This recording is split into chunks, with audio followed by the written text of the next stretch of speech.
Vahvasti ei mene Timo Soinillakaan. Sillä rupeaa olemaan mantteliperijöitä haaskali jo ihan jonoksi asti. Gallupit laskee ja Timon rupeaa jo faktatkin menee sekaisin. Kai Soini on taas uhriutuneen jossain maakellarissa kirjoittamassa sitä blogia. Ja kiitos perussuomalaisten.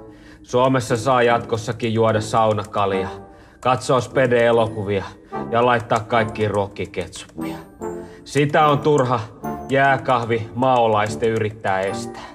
Polkupyöräys Stalin. Missä EU siellä ongelma? Längelmä ja Längelmävede ongelmajätelaitos.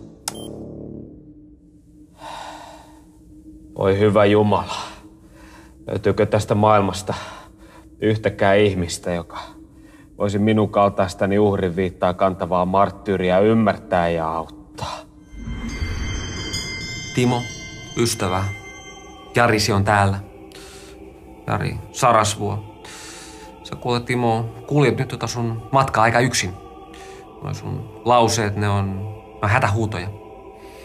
Mutta jos sä kuule, ystävä rakas, menisit ja tapaisit niitä äänestäjiä. Ne mulkerot eivät minusta enää pidä. Niin kuin Timo lapselle on tapana sanoa, ei ne vihaisia ole, vaan pettyneitä. Mene, Timo. No mistä löytyisi ihminen, joka minut nuo portaat kantaisi ylös? Jaksa itse mennä, saatana. Aja. Soini lähti tosiaan sit vähän kentälle tutustumaan äänestäjiin. Meni kuulemma helvetin hienosti. Hyvää päivää koko Suomen kanssa. Miten täällä hurisee? No moro moro. Niin se vaan on, että gallupit ei äänestä. Vaaleissaan ne pässinkivekset punnitaan ja aika monta joulukuusta tässä saadaan kotiin vielä kantaa ennen kuin se päivä on.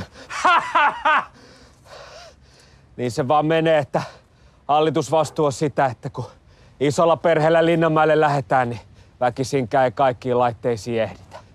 Eiköhän me lähdetä syömään tästä. Syödä pitää, mutta salaattia ei ole pakko. Just.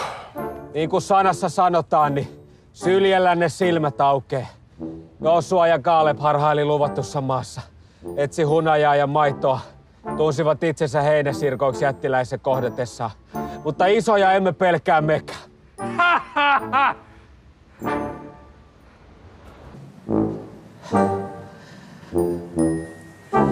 Sopiiko painaa puuta vai joko EU on senkin kieltänyt? Se on semmonen homma, että lihapiirakka viha, niin se rehottaa tässä maassa kuin venäläismummon viikset. Sori, mut mitä sä oikein haluat? Mä tulin keräämään ääniä. Pesä kerrallaan kärkkymättä. No me haluttais nyt vaan syödä rauhassa. Se on semmonen homma, että tässä maassa on suomalaiselle työläiselle pajunköyttä syötetty niin paljon, että siitä saisi hirttosilmuka.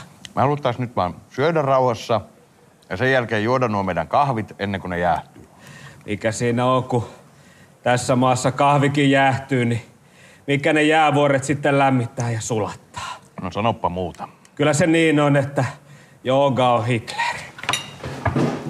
Jumalauta. Helppoa ei oo, mut ei sitä tilattukaan.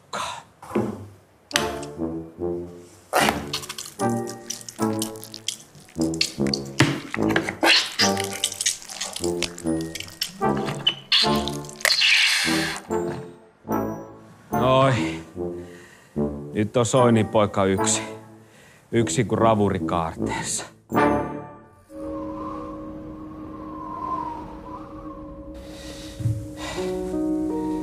Kukaan ei Soinia ymmärrä. Ei äänestäjä.